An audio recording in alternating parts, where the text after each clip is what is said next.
To my channel. ನಾನು ಗಗನ. ಎಲ್ಲರಿಗೂ vlogs with Gagana Kannada YouTube ಚಾನಲ್ಗೆ ವೆಲ್ಕಮ್ ಮಾಡ್ತಾ ಇದ್ದೀನಿ. ಇನ್ಯಾರು ನನ್ನ ಚಾನಲ್ನ ಸಬ್ಸ್ಕ್ರೈಬ್ ಮಾಡ್ಕೊಂಡಿಲ್ಲ, ಬೇಗ ಹೋಗಿ ಸಬ್ಸ್ಕ್ರೈಬ್ ಮಾಡ್ಕೊಂಡು ನನ್ನ ವಿಡಿಯೋನ ಕಂಟಿನ್ಯೂ ಮಾಡಿ. ಹಾಗೆ ವಿಡಿಯೋ ಇಷ್ಟ ಆದರೆ ಒಂದು ಲೈಕ್ ಮಾಡೋದು ಮಾತ್ರ ಮರಿಬೇಡಿ. ಬನ್ನಿ ಇವತ್ತಿನ ಈ ವ್ಲಾಗ್ನ ಸ್ಟಾರ್ಟ್ ಮಾಡೋಣ. ಇವತ್ತು ನಮ್ಮನೆಗೆ ನಮ್ಮ ಆಂಟಿ ಮತ್ತು ಅಂಕಲ್ ಬರ್ತಿದ್ದಾರೆ. ಸೊ ಅವ್ರಿಗೋಸ್ಕರ ನಾನಿವತ್ತು ಚಿಕನ್ ಬಿರಿಯಾನಿ ಹಾಗೂ ಗ್ರೀನ್ ಕಲರ್ ಚಿಕನ್ ಚಾಪ್ಸ್ನ ಮಾಡ್ತಾ ಇದ್ದೀನಿ. ನಿಮಗೂ ಕೂಡ ರೆಸಿಪಿನ ತೋರಿಸೋಣ ಅಂತ ವ್ಲಾಗ್ನ ಸ್ಟಾರ್ಟ್ ಮಾಡಿದ್ದೀನಿ.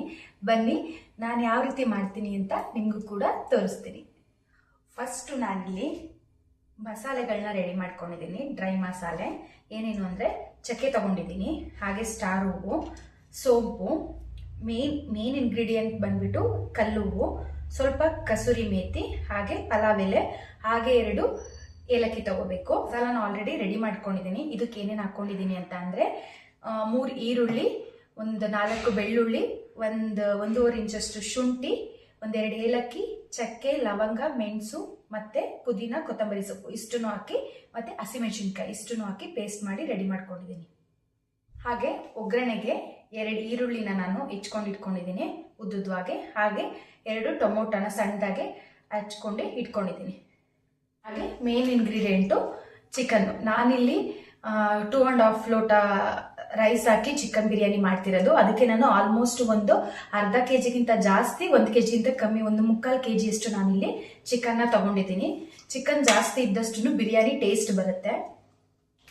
ಹಾಗೆ ನಾನು ಬಿರಿಯಾನಿಗೆ ತೇಜು ಅವರ chicken and mutton biryani masala powder ಬರುತ್ತೆ, ಈ ಪೌಡರ್ನ ನಾನು ಯೂಸ್ ಮಾಡ್ತೀನಿ. ಇದು ತುಂಬಾನೇ ಚೆನ್ನಾಗಿ ಆಗುತ್ತೆ. ನಾನು ಇದೇ ಮಸಾಲಾನ ಯೂಸ್ ಮಾಡೋದು, ತುಂಬ ಟೇಸ್ಟ್ ಚೆನ್ನಾಗಿರುತ್ತೆ. ಈ ಮಸಾಲಾನ ಹಾಕ್ತೀನಿ. ಈಗ ಹೇಗೆ ರೆಡಿ ಮಾಡೋದು, ಹೇಗೆ ಪ್ರಿಪೇರ್ ಮಾಡೋದು ಅಂತ ತೋರಿಸ್ತೀನಿ ಬನ್ನಿ. ಈಗ ನಾನೊಂದೀಗ ಬಿರಿಯಾನಿಗೆ ಒಂದು ದಪ್ಪ ತಳ ಇರುವಂತ ಅಗಲವಾಗಿರೋ ಪಾತ್ರೆ ಇಟ್ಕೊಂಡಿದ್ದೀನಿ. ಇದಕ್ಕೆ ನಾನೀಗ ಒಂದು 5ರಿಂದ 6 ಸ್ಪೂನ್ ಅಷ್ಟು ಎಣ್ಣೆ ಹಾಕಿದ್ದೀನಿ. ಎಣ್ಣೆ ಚೆನ್ನಾಗಿ ಬಿಸಿ ಆಗ್ಲಿ.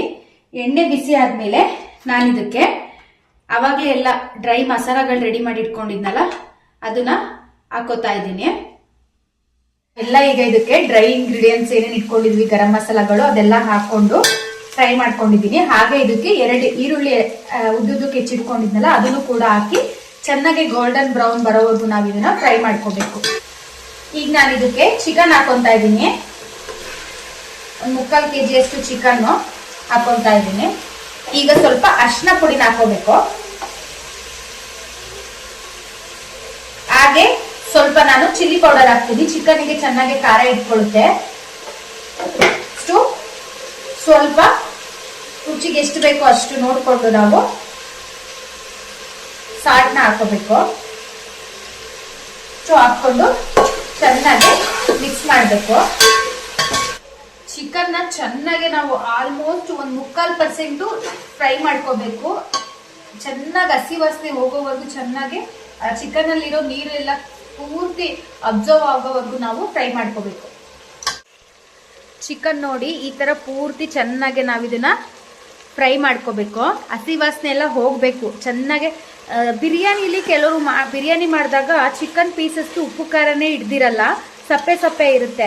ಅಂಥವ್ರು ಏನು ಮಾಡಬೇಕಪ್ಪ ಅಂದರೆ ಈ ಥರ ನಾವು ಸ್ಟಾರ್ಟಿಂಗು ಈ ಥರ ಫ್ರೈ ಮಾಡ್ಕೋತೀವಲ್ಲ ಚಿಕನ್ನು, ಅವಾಗಲೇ ಉಪ್ಪು ಸ್ವಲ್ಪ ಖಾರದ ಪುಡಿ ಹಾಕಿ ಫ್ರೈ ಮಾಡಿಕೊಂಡ್ರೆ ಆ ಉಪ್ಪು ಖಾರ ಚೆನ್ನಾಗಿ ಚಿಕನ್ನಿಗೆ ಇಟ್ಕೊಳ್ಳುತ್ತೆ. ಆವಾಗ ಪೀಸಸ್ಸು ಕೂಡ ನಮಗೆ ರೈಸ್ ಜೊತೆ ಪೀಸಸ್ಸು ಕೂಡ ಟೇಸ್ಟಿಯಾಗಿ ಇರುತ್ತೆ. ಈಗ ನಾವು ಇದಕ್ಕೆ ರುಬ್ಬಿಟ್ಕೊಂಡಿದ್ದೀವಲ್ಲ ಗ್ರೀನ್ ಪೇಸ್ಟು ಅದನ್ನ ಹಾಕೋಬೇಕು. ಆ ಗ್ರೀನ್ ಪೇಸ್ಟ್ ಹಾಕೊಂಡು ಚೆನ್ನಾಗಿ ಮಿಕ್ಸ್ ಮಾಡಬೇಕು. ಹಸಿ ಸ್ಮೆಲ್ಲೆಲ್ಲ ಹೋದ್ಮೇಲೆ ಈಗ ನಾವಿದಕ್ಕೆ ತೇಜು ಅವ್ರದ ಬಿರಿಯಾನಿ ಪೌಡರ್ನ ಹಾಕೋತಾ ಇದ್ದೀನಿ. ಬಿರಿಯಾನಿ ಪೌಡರ್ ಹಾಕಿದ್ಮೇಲೆ ಚೆನ್ನಾಗಿ ಮಿಕ್ಸ್ ಮಾಡಿ ಸ್ವಲ್ಪ ಹೊತ್ತು ಫ್ರೈ ಮಾಡಬೇಕು. ನೀರು ಹಾಕೋತಾ ಇದ್ದೀನಿ. ನಾನು 2.5 ಗ್ಲಾಸ್ ಅಕ್ಕಿ ತಗೊಂಡಿದ್ದೀನಿ, ಅದಕ್ಕೆ 5 ಗ್ಲಾಸ್ ನಾನು ನೀರು ಹಾಕೋತಾ ಇದ್ದೀನಿ.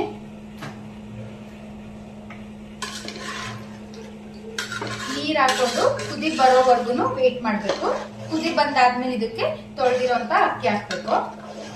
ಈ ಟೈಮಲ್ಲಿ ನಾವು ಉಪ್ಪು ಖಾರನ ನೋಡ್ಕೋಬೇಕು ಸರಿ ಇದೆಯಾ ಅಂತ. ನಿಮಗೆ ರುಚಿಗೆ ಅನುಗುಣವಾಗಿ ಉಪ್ಪು ಖಾರನ ನೀವು ಆಡ್ ಮಾಡ್ಕೋಬಹುದು. ಈ ತರ ಕುದಿ ಬಂದ್ಮೇಲೆ ನಾವು ಅಕ್ಕಿನ ಹಾಕ್ಬೇಕು.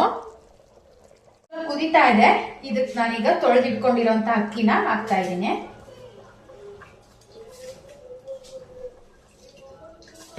ಅಕ್ಕಿ ಹಾಕ್ಬಿಟ್ಟು ಒಂದು ಮಿಕ್ಸ್ ಕೊಡೋಣ.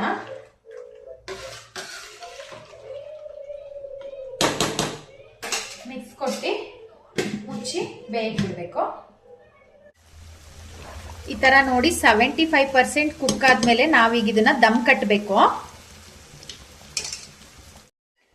ದಮ್ ಕೊಟ್ಟಕ್ಕೆ ಈ ತರ ನಾನೊಂದು ಹಂಚಿಟ್ಬಿಟ್ಟು ಅದ್ರ ಮೇಲೆ ಬಿರಿಯಾನಿ ಮಾಡಿರೋಂಥ ಪಾತ್ರೆ ಇಟ್ಟು ಹಿಂಗೆ ಫುಲ್ ಕ್ಲೋಸ್ ಆಗೋಂಥ ಪ್ಲೇಟ್ ಮುಚ್ಚಿದ್ದೀನಿ. ಹಾಗೆ ಭಾರವಾಗಿರೋದು ಏನಾರು ಇಡಬೇಕು, ಹಾಗಾಗಿ ಇದನ್ನ ಇಟ್ಟಿದ್ದೀನಿ. ಹೀಗೆ ಮತ್ತೆ ಸಿಮ್ಮರಲ್ಲಿ ಇಡಬೇಕು. ಈಗ ನಾನು ಸ್ಟಾರ್ಟಿಂಗು ಇಟ್ಟಾಗ ಏನ್ ಮಾಡ್ತೀನಿ, ಹಂಚು ಬಿಸಿ ಆಗ್ಬೇಕು ಅಂತ ಮಾಮೂಲಿ ಫ್ಲೇಮಲ್ಲಿ ಇಡ್ತೀನಿ. ಒಂದು ನಿಮಿಷ ಆಗಿದ ತಕ್ಷಣ ನಾನು ಸಿಮ್ಮರಲ್ಲಿ ಇಟ್ಬಿಟ್ಟು 15 ಮಿನಿಟ್ಸು ದಮ್ ಮಾಡಬೇಕು ಬಿರಿಯಾನಿನ. ಈಗ ಆಲ್ಮೋಸ್ಟ್ 15 ಮಿನಿಟ್ಸ್ ಆಯಿತು. ಸೊ ದಮ್ ಕಟ್ಟಿರೋದು ನಾನೀಗ ಗ್ಯಾಸ್ ಸ್ಟವ್ ಆಫ್ ಮಾಡ್ತೀನಿ. ನೋಡಿ ಈ ಥರ ಆಗಿರುತ್ತೆ ಬಿರಿಯಾನಿ. ತುಂಬ ಟೇಸ್ಟಿಯಾಗಿ ಚೆನ್ನಾಗಿ ಆಗಿರುತ್ತೆ. ಇದನ್ನ ಹೀಗೆ ಮುಚ್ಚಿಬಿಡ್ತೀನಿ. ಮುಚ್ಚಿಬಿಟ್ಟು ಗ್ಯಾಸ್ ಆಫ್ ಮಾಡಿ ಸಾಕು. ಚೆನ್ನಾಗೇ ಆಗಿರುತ್ತೆ. ಟೇಸ್ಟು ಕೂಡ ತುಂಬ ಚೆನ್ನಾಗಿರುತ್ತೆ.